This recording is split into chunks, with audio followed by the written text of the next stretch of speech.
Hello people, it's Scott at Modeler X. How's it going?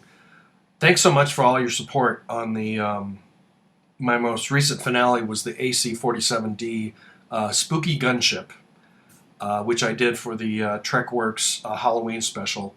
There's a lot of interest in the lighting techniques that I used, although I'll say that the lighting in this model was pretty light compared to, let's for instance say like a Enterprise 350th scale model. But I'd like to take you through it since there's interest, and I thought I'd put together this quick video. I didn't document this model as much as I should have, just because I was kind of rushing to get it done for the Halloween special. But let me take you through the techniques that I used just to get you the information that you want. So here's the gunship, and I was talking about the different points of light that I have on this model itself.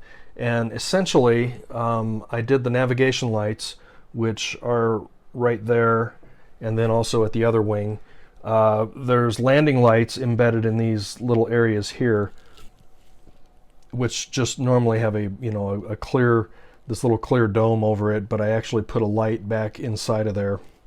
On the back end, I put a white light as sort of a marker light at the very tail here, and then also the navigation beacon up at the top here, and then the other side here is obviously that's where the port side for the navigation is.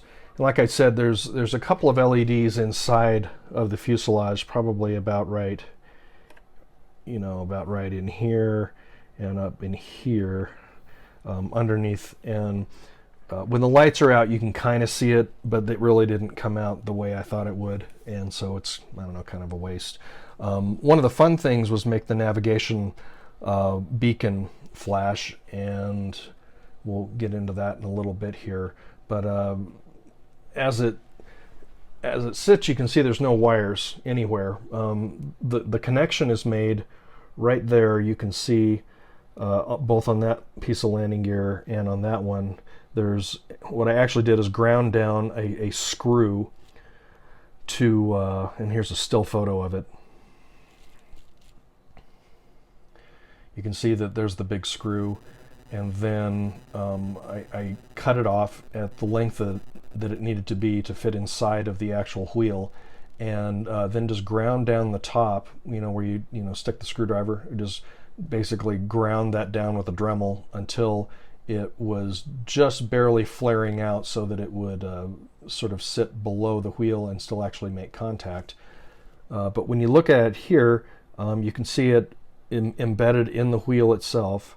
And if you look closely there, there's a wire that actually is coming out of the inside of the actual wheel.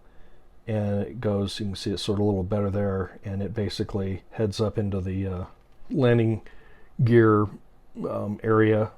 Same deal on this one. The wire comes out and goes back up into there, and then finds its way into the fuselage of the airplane. The electronics are all, if you can see back in there, there's a bulkhead. It's all basically in this general area of the back of the plane. There's an LED there, both, I should say, this light, the same one on the other side of the wing, and this very back beacon are actually all 3mm LEDs with a piece of fiber optic attached to it, and the LED is sitting about mid-wing here, and then the fiber optic piece is about yay long, and you make it so that it protrudes from the actual end of the plane, and then once you get all your painting done, you just snip it, and then the light comes out, and it's a pretty small light, which it actually should be, to stay in scale, but it looks pretty good when you do it that way, and that's kind of a standard practice for doing LED lighting. So the other piece of this model was the base. And let me get this over here. So this is basically a piece of wood, which I think I got either a hobby store or Hobby Lobby or Michael's or something.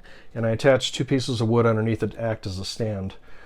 Built out of some sheet styrene, a little sort of battery case right here where a 9-volt battery can sort of slide in there and live. And then right here, and then also right here, I've super glued some wire, which actually it's just positive and negative, and it connects right back up to the battery here. But I soldered the ends of those wires onto 2 magnets, and you can see those magnets right there, and then also right there. And these magnets are these type of magnets. They're these neodymium magnets. They are super strong. Well, as you can see, super strong, not a toy. Yes, these will kill people.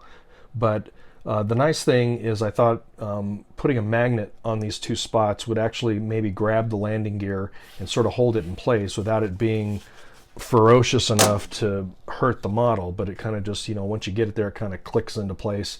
And then, just like some people do that with attaching, access panels on starships or, a cockpit. You can make it so that you can take the cockpit off, but when it is on there, it's not, tending to slide around. But that's basically the base.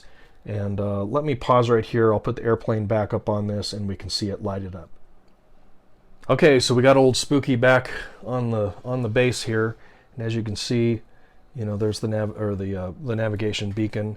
There's the fiber optic coming out of the one wingtip. There's the landing lights. Like I said, you can't really see stuff going on inside, so I've kind of just given up on that.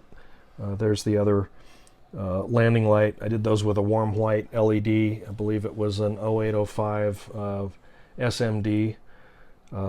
There's the other starboard navigation light. You can see the navigation beacon there. And then also, this is the light right at the tail end of the plane. I don't know if we can see any lighting up in the door there. Nope. Maybe if I killed the light. Nope. All right. So anyways, in the modeling business, sometimes LEDs go to waste. But in any case, that's how this was all accomplished. And let me put up a few stills here. Thanks so much for checking out my videos and participating with me. I feel like we're all doing this together, but thanks for hanging out with me and I guess just checking out my techniques. And I don't think that they're far-fetched, but anyways, I appreciate. I feel honored that you're tuned in here. If you have specific questions, please contact me, scott@modelerx.com. And I guess we will catch you next time. Take care.